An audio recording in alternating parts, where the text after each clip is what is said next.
Please welcome back the director, Brad Bernstein. Brad, when you flew to Ireland to start making a film with Tommy, the first response you got was one of resistance. He turned on the camera. He didn't want to talk. Talk to me about how you overcame that moment. It took a while to kind of soothe him into it, and we brought Aria, his daughter, in, who was in the film, and she kind of helped us. And, you know, we had spent time with Tommy in Strasbourg, so it kind of came as a surprise to us. And then once Tommy kind of realized we were there to stay and, you know, we weren't going to take his words and twist them, he kind of opened up, and that's when he became himself. Can you talk about what his experience has been like, you know, now that the film is starting to slowly make its way out in the world? Yeah, you know, he never liked seeing himself on camera, so for him, this was, he told us, the first time that he felt he could watch himself.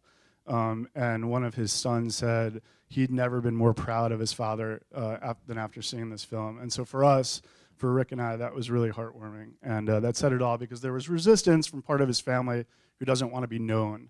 And, you know, they still are thriving in Ireland and kind of like to stay off the radar, so.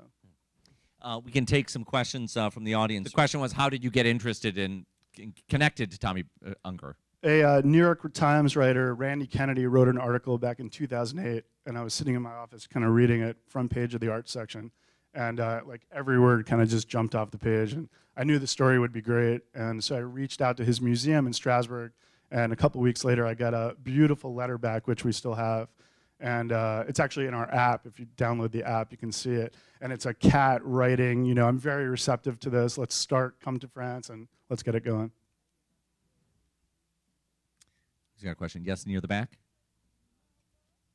Tommy expresses himself as a very troubled person, you know, the dreams and all that kind of stuff, and yet some of his expressions and some of his reactions seem to be so positive and full of life and joy. So how do you combine the two?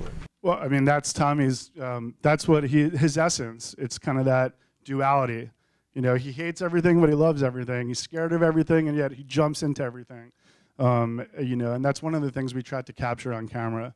You know, he's reluctant to talk about his past, and yet he can't get away from it. You know, it follows very close behind him. So the question is, what is next for this film? We're proud to say we just signed a deal with Telepool in Germany. That happened actually this week. So we're covered in Germany. Our theatrical release is set for France in mid-December. The film today is, you know, it's kind of making the rounds on the festival circuit right now. And we're looking for distribution in the States. We have some offers on the table, trying to kind of navigate those waters. So hopefully you can see it, obviously on Netflix for sure eventually, but maybe in the theaters too soon. Question was, did you always know you were going to do animation, or did that evolve in the process? Yeah, that was the goal all along, was to animate, you know, one aspect or parts of his work to help kind of drive the narrative.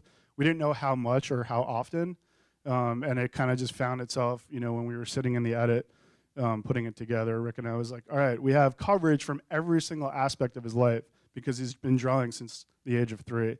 So we knew we had coverage for everything. It was just a question of what we animated. I mean, he's got a museum in France where he's got tens of thousands of images. Actually, if you're ever in the east of France and go to Strasbourg, I would suggest stopping by. It's an amazing museum. But all that stuff, we can thank Percy Adlon, we can thank Celia Lowenstein, and a bunch of other people who have worked with Tommy over the years, and that's kind of the body of what we had to work with. So if people want to keep tracking this film, you have a website, correct? We do, faroutthemovie.com. You can kind of get everything you need there, and you can also download the app that talks about us making the film, and yeah. This film is in the Viewfinders competition section. It's going to have one more screening at the festival.